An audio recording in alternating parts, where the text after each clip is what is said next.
Good morning everyone, my name is Jovel Malayan and I am here to tell you all what I wanted to do if I have 5-hour free time. O sa Tagalog, ano ang aking gagawin kung ako ay bibigyan ng 5 libreng oras.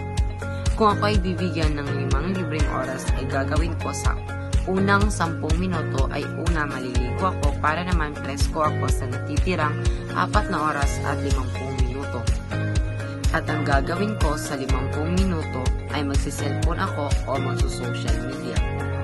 Ang 1 oras naman ay gagala ko sa bahay ng mga auntie ko para makipagchismisan tungkol sa mga buhay namin.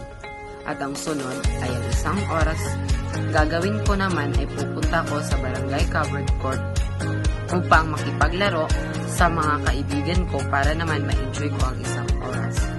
Ang 1 oras naman ay mag-cellphone ulit pagkatapos maglaro sa covered court dahil baka may libreng coupon o voucher si Shopee, TikTok, Lazada at Shein para naman makapag-add to cart ako at makapag-check out ng mga gamit at manood ng mga videos sa Facebook, Instagram at YouTube.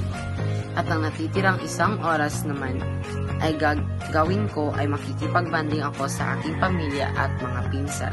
At yan lahat ang aking gagawin sa 5 libreng oras na ibibigay sa akin. Maraming salamat po.